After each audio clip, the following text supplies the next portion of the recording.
pagkakataon upang ipakita ang ating debosyon. Marami ang naghihintay na makarinig ng mabuting balitang nagbibigay ng pag-asa. Sa abot ng ang makakaya, ang panahon natin ay ialay. Sa bawat pintuan, sa bawat tahanan, pag-ibig at pag-asa'y ay ating ibahagi. Kung kaya nating maglingkod ng higit, bakit hindi subukang gawin? Buong panahon man o ilang buwan, ang mahalaga'y pusong handang maglingkod. Handa akong maglingkod, handa akong humayo. Buong puso kong ibibigay ang panahon ko sa iyo.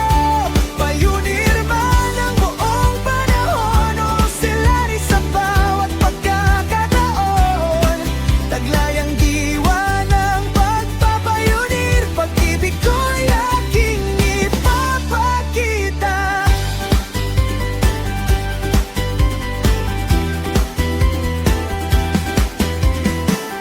May pamilya man o maraming gawain, may paraan pa rin upang makapaglaan. Kaunting dagdag na panahon bawat linggo ay maaaring maging pagpapala sa iba. Isang tawag, isang pagdalaw, isang pakikipag-usap na may malasakit. Baka ang taong ating maabutan ay makatagpo ng pag-asang hinahanap. Kaya't ating tingnan ang pagkakataon, magplano ng may kagalakan. Kung bukas ang puso't may pananampalataya, mas marami pa tayong magagawa. Handa akong maglingkod, handa akong humayo.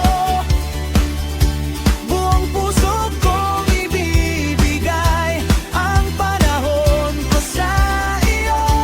Payunir man ang buong panahon o sila'y sa bawat pagkakataon. Taglay ang diwa ng pagpapayunir, pag-ibig ko'y aking ipapakita. Sama-sama tayong maglingkod, magkaisa sa bawat hakbang.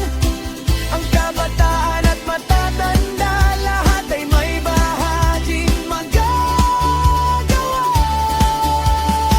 Kung kaya natin, tayo'y sumulong. Kung kaunti man, huwag susuko. Bawat oras na ating ibinibigay ay pagpapakitang mahal natin ang paglilingkod. Handa akong maglingkod, handa akong humayo. Buong puso kong ibibigay ang panahon ko sa iyo. Payunir man ang buong panahon o sila'y sa bawat pagkakataon. Taglay ang diwa ng pagpapayunir, pag-ibig ko'y aking ipapakita. Bawat araw, bawat pagkakataon, paglilingkod ay ating gawing layunin. Buong puso nating sabihin ng may saya. Narito ako, handa akong maglingkod.